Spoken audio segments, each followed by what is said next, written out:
Hampa cuba bayangkan di mana hampa dengan kawan hampa duduk di satu rumah sewa, tapi rumah tu memiliki penunggu. Jadi kisah ni ditulis oleh seorang lelaki bernama Faiz. Di mana Faiz ni baru lepas habis belajar. Jadi Faiz ni bersama dua kawan dia, iaitu Syam dan juga Haikal. Di mana mereka bertiga ni merancang untuk bekerja di luar bandar lah. Jadi mereka bertiga pun carilah rumah yang agak murah untuk mereka tiga tinggal kan. Jadi setelah mereka cari, mereka ternampak ada satu rumah ni merupakan rumah flat yang bertingkat 4. Dan rumah tu pula agak murah, di mana sebulan dia lebih kurang dalam 450 saja. Jadi sesuai lah untuk mereka ni yang hidup bujang tinggal bersama. Jadi rumah tu duduk di tingkat 4 lah, atas sekali. Memang mereka ni paling atas lah. Jadi waktu mereka sampai tu, rumah tu keadaan yang memang sangat elok lah, yang dijaga dengan sangat baik. Jadi pada awalnya mereka tinggal dekat situ, semuanya nampak normal. Tiada sebarang gangguan pun yang mereka alami. Tapi selang saja beberapa hari, di mana satu malam ni si Syam ni duduk seorang-seorang dekat rumah. Masa tu dia tengah layan TV lah, tengok Netflix. Tiba-tiba dia terdengar bunyi satu serekan yang mai daripada atas siling. Dekat situ dia jadi macam terkejut kejap. Dia tengok atas, sepatutnya atas tu siling kosong, tapi dia dengar seolah ada benda ditarik dengan benda yang besar. Jadi dia pun macam cuba untuk abaikan, sehinggalah kawan dia balik, iaitu Haikal. Jadi si Syam ni pun bercerita lah dekat si Haikal yang dia dengar macam seolah ada benda yang sedang ditarik di atas siling tu. Tapi si Haikal ni pun cakap lah yang alah, itu mungkinlah kucing kan. Biasalah kucing ke tikus yang besar ke kan. Jadi benda tu normal je sebenarnya, tak ada apa masalah pun. Jadi disebabkan jawapan si Haikal ni, si Syam ni rasa macam lega lah sikit kan. Jadi mungkinlah kemungkinan itu adalah kucing. Tapi benda tu tak berhenti dekat situ, di mana semakin hari gangguan tu semakin lama semakin teruk. Bukan sahaja dia dengar bunyi serekan tau, tapi dia juga dengar bunyi tapak kaki seseolah seseorang berjalan seret sesuatu. Dan paling kerap sekali si Syam ni diganggu waktu dia nak tidur. Selalu sebelum tidur dia akan dengar bunyi-bunyi tu. Jadi dia kebanyakan dia akan pakai headphone lah supaya suara tu hilang. Jadi si Syam ni tak terlalu overthinking lah. Dia macam untuk abaikan apa yang dia dengar tu. Jadi selang saja beberapa hari, benda ni tak terjadi juga dekat Syam. Malah terjadi juga dekat Haikal. Di mana Haikal juga mula mengalami satu mimpi ngeri. Boleh dikatakan tiap-tiap malam ni dia bermimpi ada satu sosok manusia duduk atas dia. Dan dalam mimpi tu juga dia cubalah untuk suruh orang tu turun kan. Tapi bila saja dia nak suruh, orang tu marah dia dan kata jangan halang aku untuk duduk. Dan mimpi dia tu bukannya mengalami hanya sekadar mimpi, malah dia juga merasakan sendiri yang seseolah mimpi tu menjadi kenyataan. Di mana waktu dia tidur tu dia rasa badan dia tu terlalu berat, seseolah ada benda yang tindih. Bahkan ada satu benda kejadian yang mengerikan, di mana satu malam ni si Haikal ada kat toilet. Jadi waktu dia tengah gosok gigi sambil tengok cermin di depan dia tu, di belakang dia tu ada satu silin tau. Di mana silin tu dah memang terbuka lah. Dalam dia tengah gosok gigi tu, dia ternampak melalui cermin tau. Di mana di belakang dia tu, dekat silin tu, ternampak sosok muka orang tua tengah memerhatikan dia. Tak cakap banyak, lari masuk dalam bilik terus ya.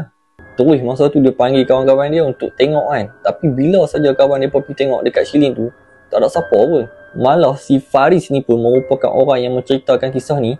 Dia siap ambil kursi dan jenguk lagi melalui silin tu. Tengok kot-kot lah ada pencuri ke kan. Tapi tak ada siapa pun kat situ. Tapi masa tu si Haikal memang betul-betul takut. Cuma si Faris dan Syam ni macam mungkinlah dia ternampak mungkin kelibat macam salah pandang lah. Jadi benda tu mereka tak terlalu ambil serius lah kan, cuba untuk abaikan benda tu. Sehinggalah pada satu malam di mana mereka bertiga ni tiga-tiga diganggu.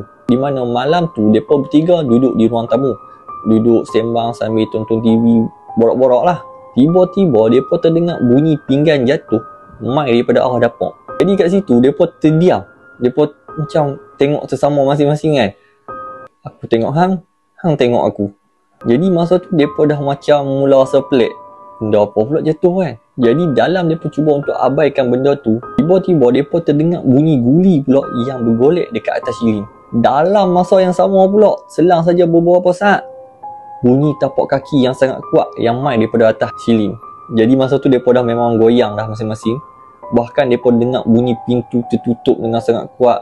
Macam benda tu sedang marah dekat mereka. Jadi sebabkan malam tu mereka diganggu sangat teruk. Jadi si Haikal tu bagi cadangan malam tu mereka untuk tidur kat hotel lah, untuk tinggalkan rumah tu kan. Besok pagi barulah balik. Jadi setelah esok paginya mereka balik ke rumah tu, semuanya normal.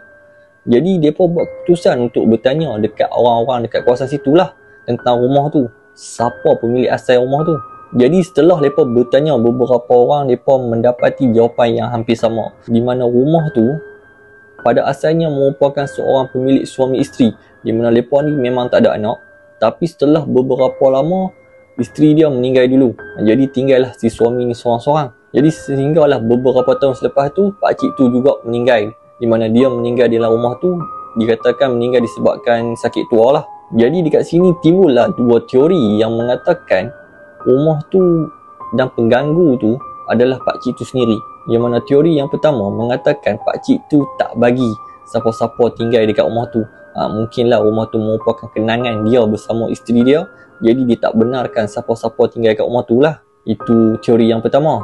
Jadi teori pula yang kedua mengatakan pakcik tu marah dekat mereka bertiga, disebabkan kemungkinan mereka bertiga ni melakukan satu perkara yang tak senonoh lah dekat rumah tu, yang menyebabkan tuan rumah tu marah lah. Jadi pesanan orang kawasan tu katalah yang hampa kalau boleh duduk tu duduklah elok-elok kan, jangan buat sesuatu lah yang boleh mendatangkan kemarahan dekat arwah pakcik tu kan. Tapi disebabkan gangguan ni, mereka cubalah untuk bertahan sehari dua lagi, tengok keadaan macam mana kan. Jadi setelah mereka bertiga berbincang, mereka bertiga merancang untuk duduk dulu sementara waktu untuk tengok keadaan rumah tu, adakah mereka diterima untuk tinggal di situ ataupun tidak.